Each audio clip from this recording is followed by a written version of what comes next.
جب 19 رمضان کو مسجد کوفہ میں امام علی علیہ السلام کی اذان گونجنے لگی تو مولا علی علیہ السلام اذان دے کے مصلی عبادت پہ آئے، اللہ کی عبادت کر رہے تھے۔ جیسے ہی آپ نے سجدہ کیا تو عبد الرحمن ابن ملجم زہر سے ڈوبی ہوئی تلوار امام علی علیہ السلام کے سر پہ دے مارتا ہے۔ بس مسجد کوفہ میں قیامت برپا ہو گئی، تمام چاہنے والے سر پیٹنے لگے۔ امام علی علیہ السلام کا مصلی خون سے رنگین ہو گیا، آپ کے سر کا خون آپ کے چہرے اور داڑھی پہ آ لگا۔ کچھ چاہنے والے اس ملعون کو ڈھونڈنے لگے جس نے مولا علی کو ضرب ماری، تو کچھ مولا علی علیہ السلام کے سر کا خون صاف کرنے لگے۔ اتنی دیر میں امام علی علیہ السلام نے فرمایا، اے حسن، یہ نماز فجر کا وقت ہے، پہلے نماز مکمل کرواؤ، اس کے بعد مجھے دیکھنا۔ امام حسن علیہ السلام نے نماز پڑھائی اور مسجد میں موجود تمام مسلمانوں نے نماز پڑھی۔ جیسے ہی نماز ختم ہوئی تو عبد الرحمن ابن ملجم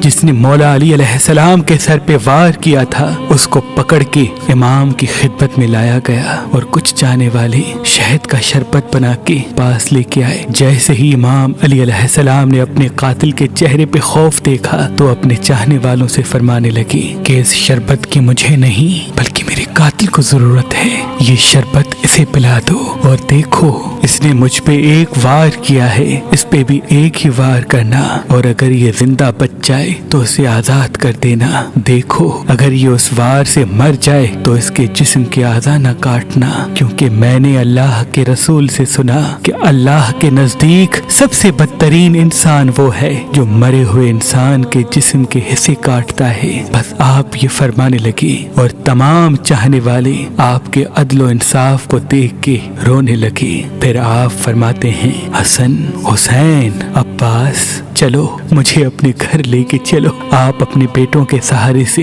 جیسے ہی گھر کے قریب پہنچتے ہیں تو فرماتے ہیں، عباس، سب چاہنے والوں کو کہو کہ واپس اپنے گھر چلے جائیں۔ تو کسی نے عرض کیا، یا امیر المومنین، یہ سب آپ کے چاہنے والے ہیں، اس حالت میں آپ کو کیسے چھوڑ کے چلے جائیں؟ امام علی علیہ السلام نے فرمایا، کیونکہ میرے ضربت کی خبر مجھ سے پہلے میرے گھر پہنچ چکی ہے اور میری بیٹیاں زور زور سے رو رہی ہے۔ میں نہیں چاہتا کہ میری بیٹیوں کا آواز میرے چاہنے والوں کے کانوں تک پہنچے۔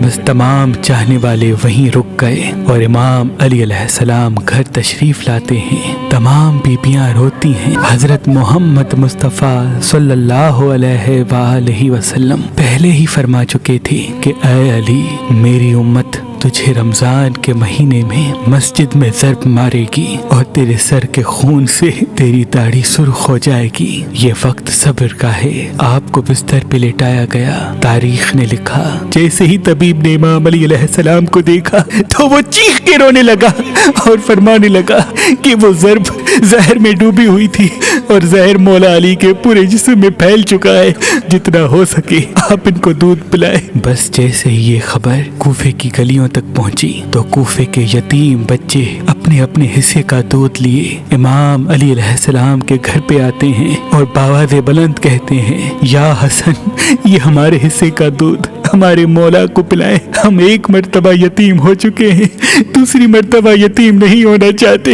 امام علی علیہ السلام بستر شہادت پہ بھی مسلسل اللہ کا ذکر کرتے رہے۔ بس جیسے ہی 19 کا دن ختم ہوا، 20 رمضان کی رات آئی تو آپ امام حسن سے فرمانے لگے، اے حسن، جاؤ میرے تمام چاہنے والوں سے کہو کہ اپنے امام کا آخری دیدار کر لیں۔ آپ کے عقیدت مند قطار بنا کے جیسے ہی آپ کی زیارت کے لیے گھر میں داخل ہوئے تو دیکھا کہ زہر پھیلنے کی وجہ سے آپ کا چہرہ پورا زرد ہو چکا ہے۔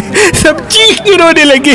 امام علی علیہ السلام فرمانے لگے، پوچھو جو پوچھنا چاہتے ہو، کیونکہ میں علی زمین کے رستوں سے زیادہ آسمانوں کے رستے جانتا ہوں۔ پوچھ لو، جب تم مجھے اپنی آنکھوں سے نہیں دیکھو گے تو پچھتاؤ گے کہ کاش کچھ اور پوچھ لیتے۔ کسی عقیدت مند نے سوال کیا، کسی نے جواب لیا، کوئی زیارت کرتا رہا۔ رہا۔ بس جیسے ہی عقیدت مند جانے لگے، امام علی علیہ السلام نے فرمایا، حسن میرے پورے خاندان کو میرے حجرے میں لے کے آؤ۔ امام علی علیہ السلام نے وصیتیں کی اور فرمایا، اب اس خاندان کا وارث میرا بڑا بیٹا حسن ہے، جو یہ کہے اسے ماننا۔ اور امام حسن سے فرمانے لگے، اے حسن، جتنا ہو سکے اپنی زبان و کردار سے محبت اور امن کا پیغام دیتے رہنا۔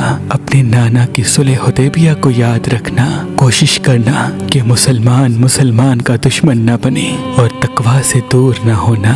اگر دنیا تمہارے قریب آئے بھی تب بھی اس سے دل نہ لگانا۔ دنیاوی چیز نہ ملنے پر کبھی افسوس نہ کرنا، ہمیشہ حق بات کہنا، مظلوم کی مدد کرتے رہنا۔ حسن، حسین، جہاں تک ہو سکے میرے اس پیغام کو ہر ایک تک پہنچانا کہ اپنے کام ذمہ داری سے کرتے رہیں اور اپنے درمیان تعلقات کو اچھا بنائے رکھیں، کیونکہ میں نے تمہارے نانا حضرت محمد مصطفیٰ صلی اللہ علیہ وآلہ وسلم سے سنا ہے کہ لوگوں کے بیچ میں صلح کروانا ہزاروں سالوں کے روزہ نماز سے بہتر ہے، اور یتیموں کے بارے میں اللہ سے ڈرتے رہنا کہ کبھی وہ بھوکے نہ رہیں، اور پڑوس میں رہنے والوں کا خیال رکھنا، کیونکہ اللہ کے رسول پڑوسیوں کے بارے میں بار بار اتنی نصیحت کرتے کہ لوگ سمجھنے لگتے کہ شاید اللہ کے محبوب ان کو ہمارا وارث بھی بنانے والے ہیں، اور قرآن کو سمجھنے